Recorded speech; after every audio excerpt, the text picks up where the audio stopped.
Here are the specific roles that S90 Studios are looking for to cast until tomorrow for Poisonous Love. Dr. Premsini, the cardiologist and one of our main leads, and who was cut out of The Secret of Us because she is supposed to be Dr. Falada's friend, but she was not included in the live-action drama series of The Secret of Us. Napak or Pat, our second main lead, and Dr. Premsini's love interest. She is an actress, mostly playing villain roles.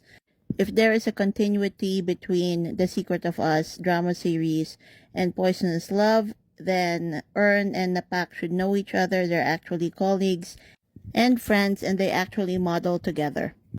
This is Nam, Pat's so-called friend and manager in show business. Nam means water in Thai.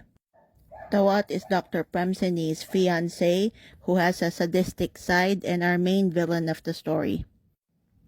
Now, this broke my heart because they are recasting the role of Dr. Bo and Dr. Tan.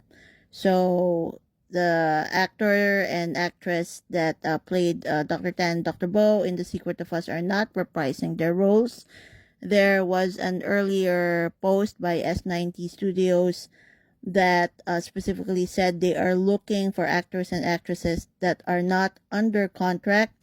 So I think by now it's confirmed that there will be no continuity between The Secret of Us drama series by Channel 3 and Poisonous Love, which is going to be produced by one of the partners of Channel 3, S90 Studio, which most likely means that Ling Orm will not be making a cameo in Poisonous Love.